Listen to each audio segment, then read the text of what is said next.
रामकृष्ण नामे ही दोन्ही साजिरे. बरं मला सांगा, रामकृष्ण हरी म्हणायला काय कष्ट लागले? हे दोन्ही साजिरे तेथे माझे हरी वृत्ती राहो. आता भगवंताला विनंती केली की देवा जे नाव आहे तुझं, तर आता तुला विनंती आहे काय की तुझ्या नावाच्या ठिकाणी फक्त ही अंतःकरणाची वृत्ती कायमस्वरूपी राहू दे. तेथे माझे हरी वृत्ती राहो. कारण का, वृत्ती जोपर्यंत त्या परमात्म्याच्या नामाला धारण करणार नाही तोपर्यंत वृत्ती ही ब्रह्माकार होणार नाही. कारण ब्रह्माकार वृत्ती करायची, आपण ब्रह्म आहोतच. जीव अवघे देव, जीव सगळे देव स्वरूपच आहेत, पण अंतःकरणाची वृत्ती जगताचा आकार धारण करते, म्हणून जगताला जगत म्हणून पाहते, जगताला नारायण म्हणून आपण पाहू शकत नाही. जसं नाथ महाराजांनी पाहिलं, जे जे दृष्टी दिसे ते हरिरूप. आपल्याला दिसतं का? नाही दिसत. आपण आकार धारण करतो. ही अंतःकरणाच्या वृत्तीचा नियम आहे की अंतःकरण वृत्ती नेत्राद्वारा बाह्य पदार्थापर्यंत जाते, त्या पदार्थाचा आकार धारण करते, त्या वेळेला त्याचं ज्ञान होतं. त्याच्यावर दोन आवरण असतात, एक अज्ञानाचं आणि एक अंधकाराचं. ते दोन्ही आवरण निवृत्त झाल्याच्या नंतर मग कुठल्याही वस्तूचं ज्ञान होतं. हे काय आहे? काय? माई.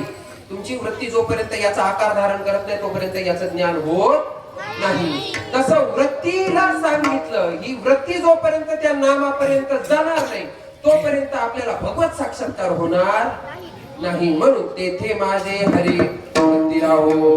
आता हे जे नाम आहे, आता इथं मी तुम्हाला म्हणायलो नाम घ्या, नाम घ्या, नाम घ्या, इथं म्हणायलो, पण काळ जेव्हा येईल त्यावेळेला तुमचं तुम्हाला घ्यावं लागणार. तिथं मी येणार का?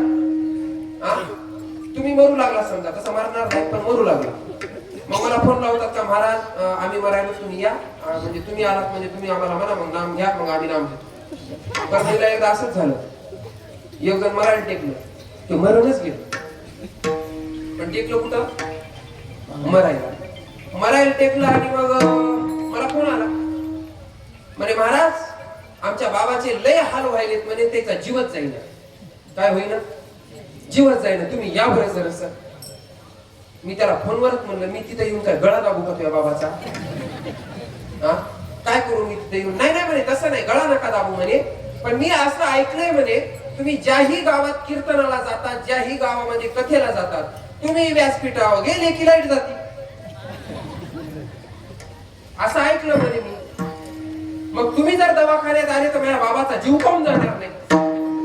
म्हणून तुम्ही काय करा, फक्त कुठे या, दवाखान्यात या. तुम्हाला कळालंच नाही काही केलं. विठाला विठाला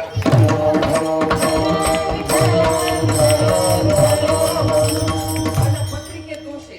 गळ्यात इना घेतला मी की लाईट गायब. कथेला व्यासपीठावर बसलो, स्तवन करायला चालू केले की लाईट जाणार. आणि बहुतांश असं माझ्या कथेमध्ये कीर्तनात होतच. म्हणून त्या माणसाला बिचाऱ्याला वाटलं साहजिक आहे की महाराज स्टेजवर गेले तर लाईट जाते, मग महाराज दवाखान्यात आले तर बाबाचा जीव काऊन जाणार नाही. म्हणून त्यानं मला कुठं बोलवलं होतं? दवाखान्यात. पण दवाखान्यात गेल्याच्या नंतर मी लई झालं तर काय करू शकतो? झालतच असं. मी गेलो पुन्हा, गेल्याच्या नंतर त्या बाबाला आता काय सांगू? ते म्हणजे महाराज तुम्ही गुरुमंत्र द्या. मी म्हणजे मी देत नाही, तूच दे म्हणून त्याला गुरुमंत्र. आता कारण का ते कुठं टेकले? मरायला ना. आता गुरुमंत्र दिला म्हणजे त्याचा पाप माझ्या डोक्यावर घेतो म्हणलं मी, आणि मी बसतो भोगत. अहो शिष्याचं 10% गुरुला येत असतं. शिष्य जे करतं ना त्याचं 10% कोणाला असतं? गुरुला असतं. म्हणजे सोपं नाही कारभार. मग त्याला म्हणलं बाबा, म्हणा हा, त्या तोंडातून पाणी इकडून निघू लागलं, डोळे वाचलेले, तोंड वाचलेलं, मराठी टेकले, मरतेच म्हणजे काही वेळा. मी म्हणलं बाबा रामकृष्ण हरी म्हणा. महाराज काय म्हणता येईल म्हणताय? म्हणजे महाराज मला रामकृष्ण हरी म्हणता येईल हे त्याच्या तोंडातून निघायले, पण राम कृष्ण हरी हे निघणं हे मी प्रत्यक्ष अनुभव सांगेल. हे विनोद म्हणून सांगेन. आता हे मी डोळ्यानं पाहिलेलं सांगायला तुम्हाला. रामकृष्ण हरीला आवाज निघणं त्याचा, मला नाम म्हणता येईना असं म्हणायले ते, पण नाम त्याच्या तोंडातून निघणं. आणि शेवटी मग मी उठून कदरून उठलो. त्यानं पुन्हा बोलिलं. ते म्हणला महाराज, म्हणलं काय असं कुठंतरी ऐकलं होतं म्हणे ते देव तुमचं ऐकत. म्हणलं कोणाकडून ऐकलं होतं? त्याला ऐकलं होतं कोणाकडून तरी. आता मी म्हणलं जाऊ द्या, त्याला काय सांगू की देव मोह ऐकत नाही, स्वप्नात येत नाहीत, मोह काय ऐकणार आहे. चलो द्या म्हणलं, इज्जतचा सवाल आहे म्हणलं, धाकली मोठ 1.25 लाखाची. म्हणलं हा ऐकत आहे म्हणलं, सांगा. काय नाही म्हणे, देवाला फक्त तुम्ही म्हणा की मला 7 दिवसाचं आयुष्य दे. किती दिवसाचं? 7 दिवसाचं. मला वाटलं मठारो सप्ताह करते काय की म्हणलं, काल्या दिवशी जाते वाटलं मला. 7 दिवसाचा सप्ताह, काल्या दिवशी प्रस्थान. म्हणलं बाबा म्हणलं काय सप्ताह करायचं काय? त्याने छे सप्ताह बिप्ता नाही. मग काय नाही, शेजारचं 2 एकर घेतले म्हणजे 7 दिवसात त्याची रजिस्ट्री माझ्या नावानं होईल. एका नावानं झाली मग करतो म्हणलं.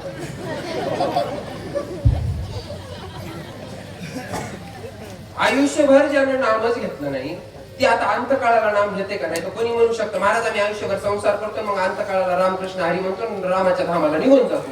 ते जमत नसते म्हणे. आयुष्यभर घ्यावं लागतं आणि तिथं काळ आल्याच्या नंतर काळासमोर आपलीच आपल्याला सोडवण करावं लागते. अभंगाचं दुसरं चरण.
तुम्हाला दक्षिणा मागिन हो मी, फक्त टाळ्या वाजवा, जोरात वाजवा.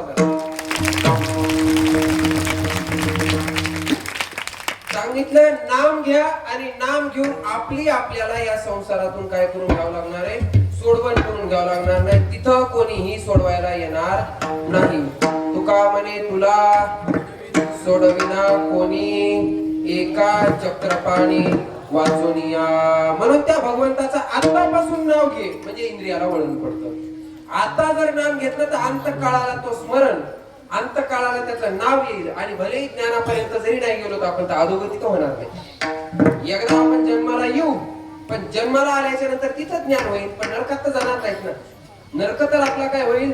चुकल ना. आणि भागवतामध्ये बरेचदा आपण त्या आजा वेळ पापराशी तोही गेला, वैकुंठाशी, सगळ्याला माहिती एवढं भगवंताचं नाम काय श्रेष्ठ आहे. पण त्याच्या करता त्या आजा मिळालं नाव कोणाचं? नारायण ठेवलं होतं आणि इंद्रियाला सवय पडली होती नारायण नारायण नारायण नारायण. तसं आपल्या इंद्रियाला जोपर्यंत सवय पडणार नाही रामकृष्ण हरी, तोपर्यंत मरण कालाला आपण रामकृष्ण हरी म्हणत नाही. आणि मरण कालाला जर भगवंत आठवला नाही तर तिथं वासना उत्पन्न होते आणि वासना उत्पन्न झाली की ती पुढे जन्माला नेते. म्हणून या ठिकाणी सांगितलं की अंतकाळाला तुम्हाला तुमची सोडवण करायची. तिथं बायको येणार नाही, तिथं पोरग येणार नाही, तिथं नातू येणार नाही, तिथं कोणीच येणार नाही. एक जण महाराज मरायला टेकलं आणि ते लेखीची वाट बघू लागलं. कोणाची? लेखीची. लेख पार मुंबईत दिलेली होती, तिला यायला झाला वेळ, तोपर्यंत बाबा गेले. आणि स्मरण कोणाचं होतं आता? लेखीचं. काय झालं? बाबा पुढच्या जन्मी कुत्र झाले, लेखीच्या दाराला जाऊन बांधले. जन्म घेणे लागे वासनेच्या संगे. म्हणून अंतःकाळाला मुलात वासना राहू नये, मुलीत वासना राहू नये, धनात वासना राहू नये, कशातच वासना राहू नये. चित्त फक्त हरी आकार झालं पाहिजे ना. हरी जर आकार झालं तर त्याचं जन्म मरण चुकलं. म्हणून काय करा तर आयुष्यामध्ये जसे श्वास म्हणजे श्वासाशिवाय माणूस जगूच शकत नाही, त्या पद्धतीनं भगवंताचं नाम देखील आपल्या जीवनामध्ये काय करा, श्वासावर बसवा. अभंगाचं शेवटचं ज्ञानदेवा ध्याने रामकृष्ण माळा. ज्ञानदेवा ध्याने रामकृष्ण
आपले आपले सोडवाना आपले आपले सोडवाना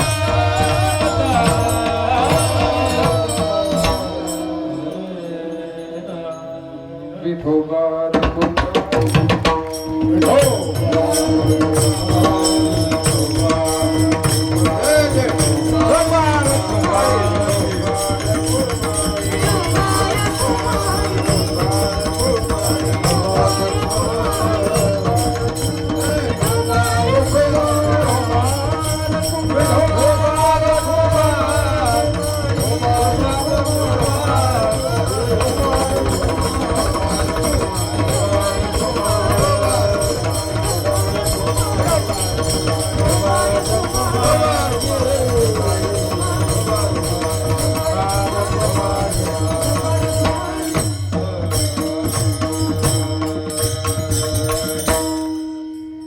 ज्ञानदेव ध्यानी रामकृष्णी माळा हृदय जिवाळा श्रीमूर्तीरया आपली पावन करा सोडवन संसार बंधन तोडावे गे. माऊली सांगतात की बाबा कलियुगामध्ये फक्त आणि फक्त उद्धाराचं साधन जर काय असेल तर भगवानाचं नाम. इंद्रियाला एकदम वळण लागत नाही, पण लावत लावत जर गेलो तर इंद्रियाला वळण लागतं नामस्मरण करण्याचं. आणि ते नामस्मरण करण्याचं वळण लागल्याच्या नंतर तुकोबारायांच्या प्रमाणाला आपण उतरतो. माझी मन झाली अनावर वाचा या नामाचा घेतला से. म्हणजे मग त्या वाचेला जरी सांगितलं की बाई तू संसाराचा बोल, ती वाचा बोलत नाही. कारण का ती अनावर झाली. त्याला काय झालं, आता इंद्रियाला सवय पडली. थोडं 1-2 मिनिटात सांगतो. आता माग मी इथं त्याचा काला करून आलो की होता शिवनाम सप्ताह. ते कुठला सप्ताह होता? शिवनाम सप्ताह. शिवनाम सप्त्यामध्ये मला माझं कीर्तन होतं. आता नेमकं ती परंपरा थोडी वेगळी असल्यामुळे जसं आपली सुरुवात असते तशी सुरुवातही वेगळी असते. भजन आपण जसं मदत विठ्ठल विठ्ठल घेत असतो, बरोबर ना? तसं कीर्तनामध्ये मी जाताना त्या बुद्धीला सांगून गेलो की आपण शिवनाम सप्त्यात कीर्तन करायला चाललो, बरोबर. सुरुवात मी बरोबर केली. त्याच्यानंतर विश्लेषणही चालू केलं. पण विश्लेषण चालू केल्याच्या नंतर मधात जी सवय इंद्रियाला विठ्ठल विठ्ठल म्हणायची, ते शिवहारे शिवहारे घेईनच गेलं मला. विठ्ठल विठ्ठलच माझ्या तोंडात यायचं. म्हणजे काय झालं थोडक्यामध्ये, ते विठ्ठल नाम मुखात बसलं.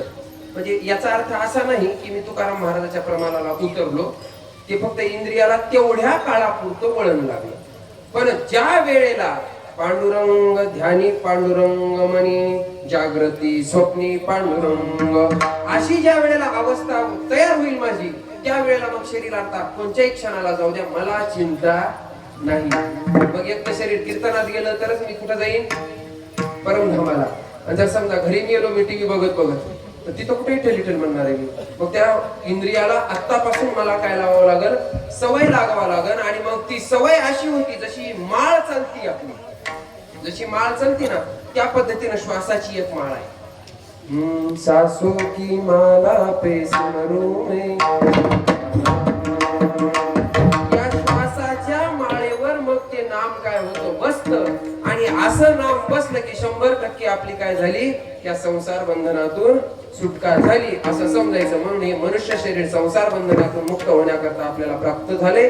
आणि संसार बंधनातून मुक्त होण्याकरता भगवंताचं नाम घेतलं पाहिजे, संतांचं नाम घेतलं पाहिजे. आणि हेच नाम आपल्याला काय करायला आता परमगती प्राप्त करून देईन. सरळ सरळ अभंगाचा भावार्थ सांगण्याचा मी प्रयत्न केला. ज्ञानेश्वर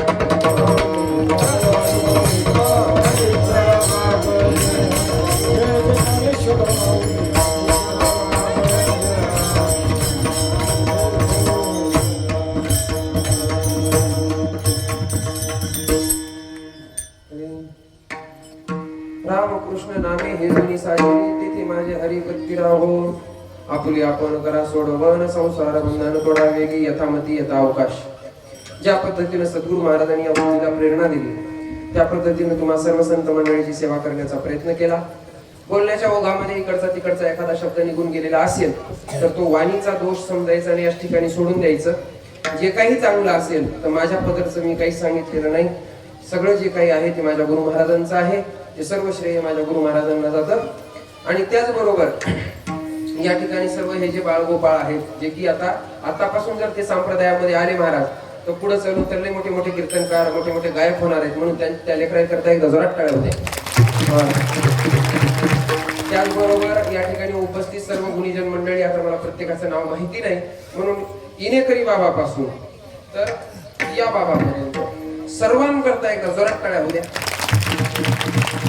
आणि सर्वांच्या चरणावरती माझा साष्टांग दंडवत. त्याचबरोबर तुम्ही श्रोते मंडळी या ठिकाणी तुमच्या वेळातला वेळ काढून आलात, या ठिकाणी माझे आपले शब्द तुम्ही ऐकून घेतले म्हणून तुमच्याकरता मी स्वतः टाळ्या वाजवतो की तुम्ही 2 तास या ठिकाणी बसला, बोलला नाही ती गोष्ट वेगळी, पण बसला त्याच्याकरता मी टाळ्या वाजवतो.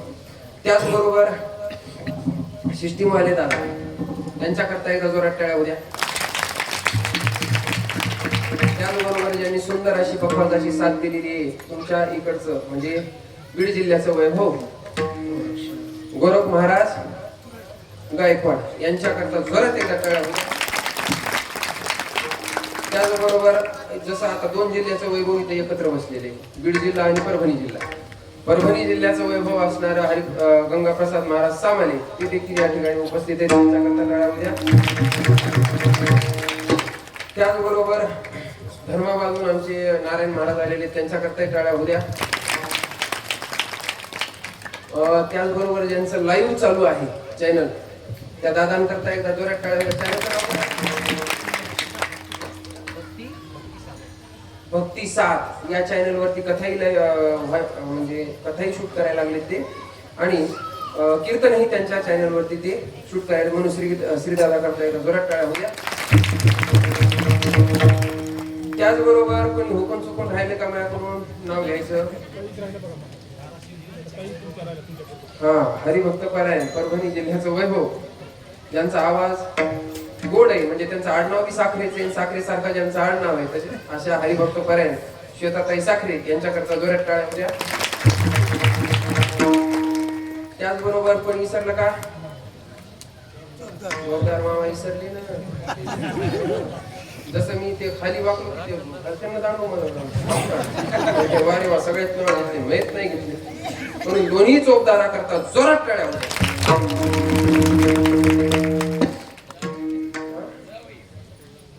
हुकून चुकून कोण राहिला असेल तर कोणाला राग येऊ नये म्हणून मी नाव घेतो. महादेवाच्या पिंडीला फुल वाहतो वाकून.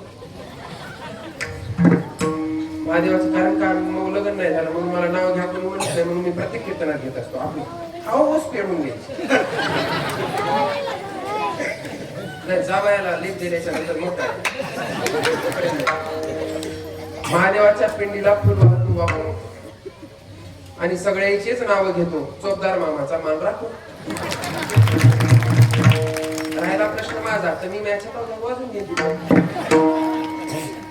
आणि झालेली ही कीर्तन रूपी सेवा तुमच्या सर्व संत मंडळीच्या चरणी, भगवान शंकराच्या चरणी, विनेकरी बाबाच्या चरणी, सर्वांच्या माझ्या गुरुमाऊलीच्या चरणी अर्पण करून याच ठिकाणी मी सेवेला पूर्ण विराम देतो. तुका